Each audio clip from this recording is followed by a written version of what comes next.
தண்ணி ஊற்றியாச்சு. கொஞ்சம் தண்ணி கொச்சோடனே ரைஸை போடுறோம். ரைஸ் இது வரைக்கும் பாருங்கள், நல்லா 1 மணி நேரம் பக்காவாக ஊறிச்சு.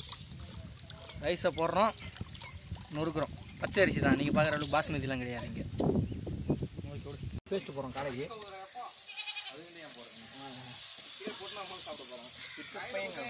நல்லா வதக்குங்க, நல்லா வதக்குங்க. பயிர் வைடாவா? அரிசி இறக்கிட்டியாடா? அரிசி அங்கே இருக்கு. ரெடியா? போட்டா போடு.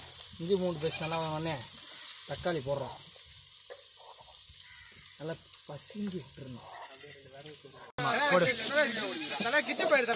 இப்போ வந்து காடை போடுறோம்.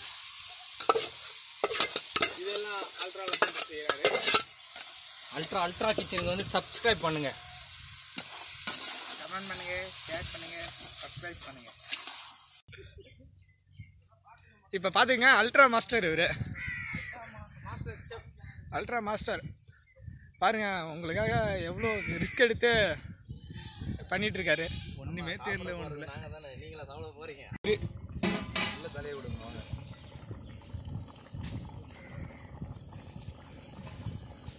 பிரியாணிக்கு தண்ணி நல்லா கொதிச்சிருச்சு. அடுத்து நம்ம இப்போ அரிசியை போட போகிறோம். 3 கிலோ. தண்ணி நல்லா கொச்ச உடனே நம்ம ரைஸ் போடுறோம். டேஸ்ட்டாக இருக்குது, ஆனால் உப்பு இல்லையே. போடலாம். இது